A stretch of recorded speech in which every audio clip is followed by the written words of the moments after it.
손목에 수갑이 채워졌습니다. 남자는 아무 말도 하지 않았습니다. 변명도 없었고 소리를 지르지도 않았습니다. 그냥 고개를 숙인 채 경찰차 뒷좌석에 올라탔습니다.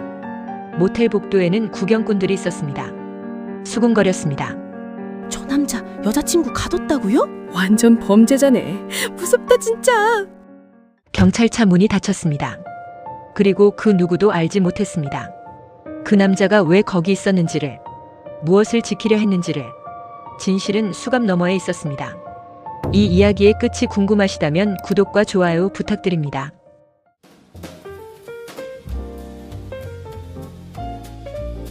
강동현, 34살. 중소 물류업체에서 배송 관리를 하는 평범한 직장인이었습니다. 특별히 잘생긴 것도 특별히 눈에 띄는 것도 없는 사람이었습니다. 퇴근하면 집에 가고 주말엔 마트를 가고 좋아하는 야구팀의 경기를 보는 것으로 한 주를 마무리하는 그런 사람이었습니다. 그런 동현 씨의 삶에 박서연이 들어온 건 3년 전이었습니다. 서연 씨는 동현 씨 회사 근처 카페에서 일했습니다. 처음엔 단골과 직원의 관계였습니다.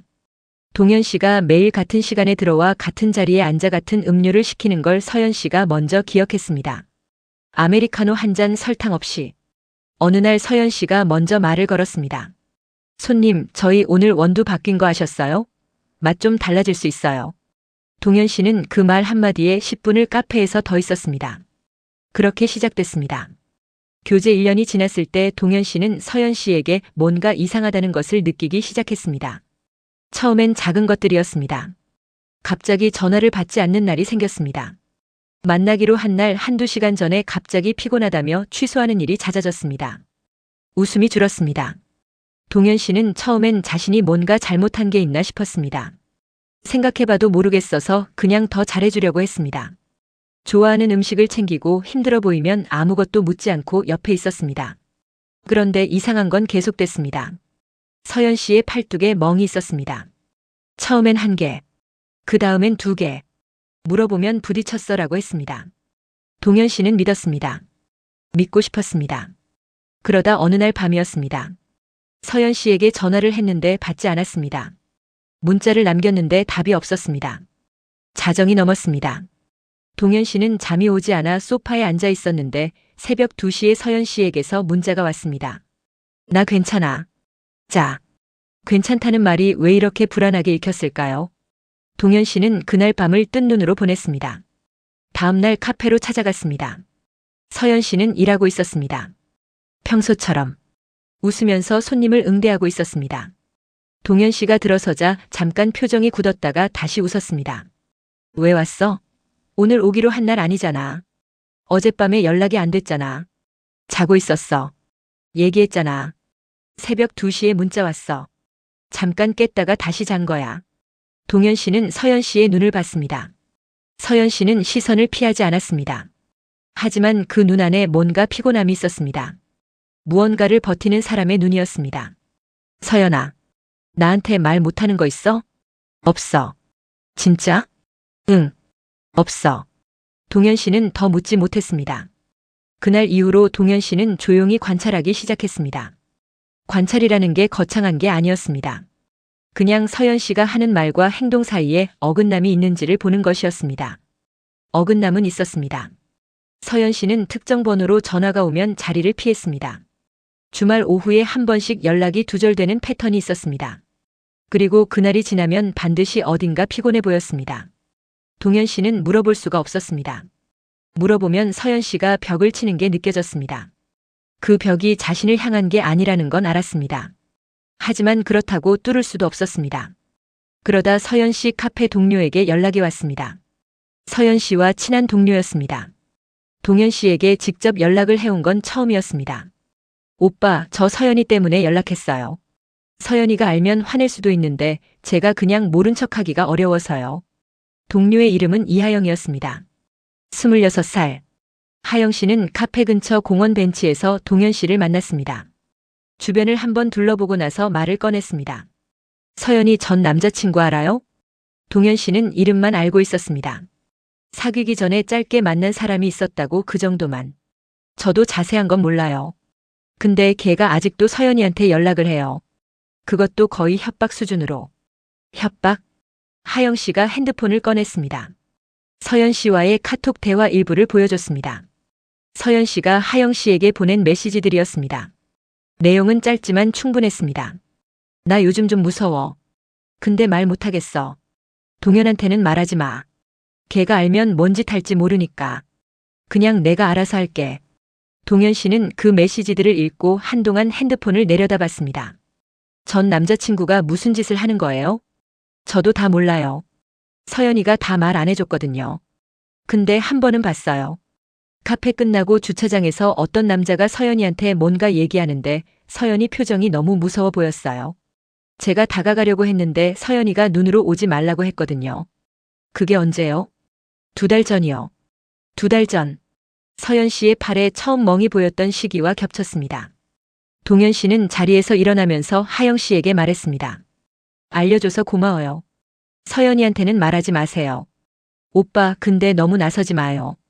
서연이가 오빠 걱정해서 말 안 한 거잖아요. 동현 씨는 고개를 끄덕였습니다. 그리고 그날 저녁부터 동현 씨는 혼자 움직이기 시작했습니다. 전 남자친구의 이름은 최재호였습니다. 서연 씨 카톡 연락처에서 본 적 있는 이름이었습니다. 딱 한 번 서연 씨가 핸드폰을 잠깐 놓아뒀을 때 화면에 뜬 이름. 그때는 그냥 지인이겠거니 했습니다. 동현 씨는 재호의 SNS를 찾았습니다. 공개 계정이었습니다. 게시물들을 봤습니다. 평범해 보이는 30대 남자의 일상이었습니다. 그런데 하나가 눈에 걸렸습니다. 3달 전 게시물. 사진은 없었고 글만 있었습니다. 놓지 않는다. 절대. 짧은 문장이었습니다. 댓글도 없었습니다. 그냥 그렇게 올려진 글이었습니다. 동현 씨는 그 문장을 보고 오래 앉아 있었습니다. 그 다음 주 동현 씨는 서연 씨와 만났습니다. 평소처럼 밥을 먹고 산책을 했습니다. 아무것도 모르는 척했습니다. 서연 씨가 화장실을 간 사이 동현 씨는 서연 씨의 핸드폰에 뜬 메시지를 봤습니다. 의도한 건 아니었습니다. 진동이 울려서 자연스럽게 시선이 갔습니다. 발신인은 저장되지 않은 번호였습니다. 이번 주 토요일. 알지? 그게 전부였습니다. 동현 씨는 그 메시지를 봤다는 걸 서연 씨에게 말하지 않았습니다. 토요일이 이틀 뒤였습니다. 토요일 오전. 동현 씨는 서연 씨에게 연락했습니다. 오늘 만나자고. 서연 씨는 오늘 좀 힘들 것 같다고 했습니다. 쉬고 싶다고. 동현 씨는 알겠다고 했습니다. 그리고 서연 씨의 집 근처에서 기다렸습니다.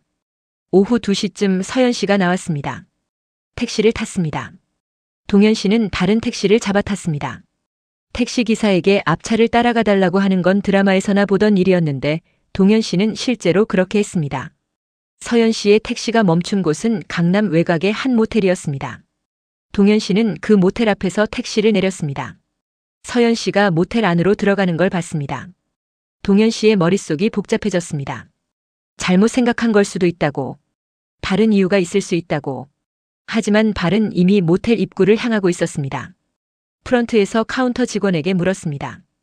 방금 들어간 여자분 어느 방인지 알 수 있을까요? 제 여자친구인데. 카운터 직원이 난감한 표정을 지었습니다. 그건 알려드리기 어렵습니다. 동현 씨는 복도를 올라갔습니다. 층마다 걸었습니다. 귀를 기울이며 3층 복도 끝방에서 소리가 들렸습니다. 작은 소리였습니다. 목소리 같기도 하고 아닌 것 같기도 한. 동현 씨는 그 방 앞에 섰습니다. 노크를 했습니다. 대답이 없었습니다. 다시 노크를 했습니다. 그때 안에서 소리가 들렸습니다. 누구야? 서연 씨의 목소리가 아니었습니다. 남자 목소리였습니다. 동현 씨는 말했습니다. 서연이 있죠? 강동현입니다. 안이 조용해졌습니다. 그리고 잠시 후 문이 열렸습니다. 문을 연 건 서연 씨가 아니었습니다. 30대 중반으로 보이는 남자였습니다. 키가 크고 눈빛이 날카로웠습니다. 최재호였습니다. 여기 왜 왔어요? 서연이 있죠? 상관없잖아요. 동현 씨는 방 안을 봤습니다. 서연 씨가 침대 끝에 앉아 있었습니다. 표정이 굳어 있었습니다. 서연아, 나가자. 서연 씨가 일어서려 했습니다. 그 순간 재호가 문을 잡아당겼습니다. 둘이 얘기 중이에요. 비켜요. 비킬 이유 없는데요. 동현 씨는 문에 손을 댔습니다. 재호도 손을 대고 있었습니다. 짧은 힘겨루기가 있었습니다. 서연 씨가 말했습니다. 동현아, 잠깐만. 나 이따가 나갈게. 지금 나가자. 잠깐만이라고. 서연 씨의 목소리에 뭔가 있었습니다. 나가지 말라는 게 아니었습니다. 지금 상황을 더 키우지 말아달라는 것이었습니다. 동현 씨는 물러섰습니다. 재호가 문을 닫았습니다. 동현 씨는 복도에서 기다렸습니다. 10분, 20분, 30분이 지났습니다. 서연 씨가 나오지 않았습니다. 동현 씨는 다시 문을 두드렸습니다. 대답이 없었습니다. 동현 씨는 그 자리에서 112에 신고를 했습니다. 감금 신고입니다. 모텔 3층에 여성이 방에서 나오지 못하고 있습니다. 경찰이 오기까지 8분이 걸렸습니다. 경찰관 2명이 올라와 문을 두드렸습니다. 재호가 문을 열었습니다. 경찰관들이 안을 확인했습니다. 서연 씨가 안에 있었습니다. 본인 의사로 계신 거예요? 서연 씨가 잠깐 망설이다 말했습니다. 네. 경찰관이 동현 씨를 봤습니다. 신고하신 분이세요? 네. 안에 계신 분이 본인 의사로 계신 거라고 하는데요. 동현 씨는 할 말이 없었습니다. 재호가 옆에서 말했습니다. 저 이 사람이 저를 따라와서 방해하는 거예요. 이게 오히려 스토킹 아닌가요? 경찰관들이 동현 씨에게 복도 끝으로 와달라고 했습니다. 상황을 정리해야 한다고. 동현 씨는 진술을 했습니다. 서연 씨가 이 남자에게 협박을 받고 있다고 생각한다. 카톡 내용도 있다. 팔에 멍도 있었다. 경찰관은 들었습니다. 그런데 지금 안에 계신 분이 본인 의사라고 하시는데 저희가 강제로 나오게 할 수는 없어요. 그러면 저는 어떻게 해야 하는 거예요? 경찰관이 잠시 생각하다 말했습니다. 일단 나가주셔야 할 것 같아요. 만약 피해 당사자가 직접 신고를 하면 그때 다시 출동하겠습니다. 동현 씨는 움직이지 않았습니다. 제가 나가면 저 안에 있는 여자친구는요? 본인 의사로 계신다고 하셨잖아요. 그게 진짜 본인 의사가 아닐 수 있어요. 경찰관의 표정이 굳었습니다. 복도에 모텔 직원과 다른 투숙객 1명이 와 있었습니다. 웅성거리는 소리가 들렸습니다. 재호가 경찰관에게 말했습니다. 저 사람이 저를 따라온 거예요. 오히려 저희 프라이버시 침해 아닌가요? 신고할 수 있는 거 아닌가요? 경찰관이 동현 씨를 봤습니다.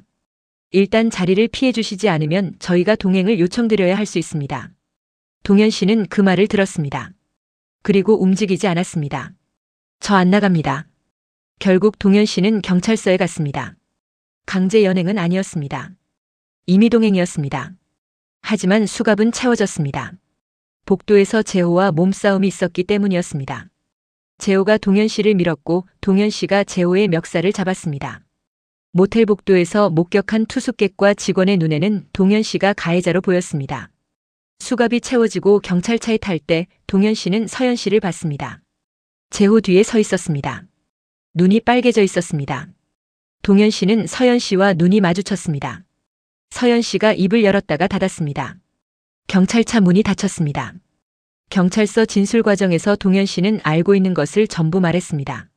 서연 씨에게서 본멍, 하영 씨의 연락, 카톡 메시지, 토요일마다 반복되는 패턴, 그리고 오늘. 담당 경찰관은 동현 씨의 진술을 들으며 받아 적었습니다. 지금 말씀하신 내용을 확인하려면 피해자 본인 진술이 필요합니다. 서연이가 말 안 할 거예요. 그 남자 무서워하니까. 그렇더라도 저희가 임의로 판단하기는 어렵습니다. 동현 씨는 의자에 기대었습니다. 그때 경찰서 문이 열렸습니다. 서연 씨였습니다. 혼자였습니다. 동현 씨와 눈이 마주쳤습니다. 서연 씨는 눈물이 고여 있었습니다. 담당 경찰관이 서연 씨를 별도 공간으로 안내했습니다. 동현 씨는 밖에서 기다렸습니다. 1시간이 지났습니다. 담당 경찰관이 동현 씨를 불렀습니다. 피해자분 진술 받았습니다. 동현 씨는 아무 말도 하지 않았습니다. 최재호 씨 관련해서 진술이 나왔어요. 지속적인 연락 강요와 협박, 신체 접촉 포함해서요. 오늘 모텔도 본인 의사가 아니었다고 했습니다. 그럼 최재호 씨 연락 취하겠습니다. 피해자분 진술을 토대로 조사가 진행될 거예요. 동현 씨는 잠시 눈을 감았습니다. 저는요? 경찰관이 잠깐 망설였습니다. 오늘 몸싸움 건은 피해자 측 진술 고려해서 처리하겠습니다. 사실상 상황 설명이 됐으니까요. 동현 씨는 고개를 끄덕였습니다. 경찰관이 자리를 비켰습니다.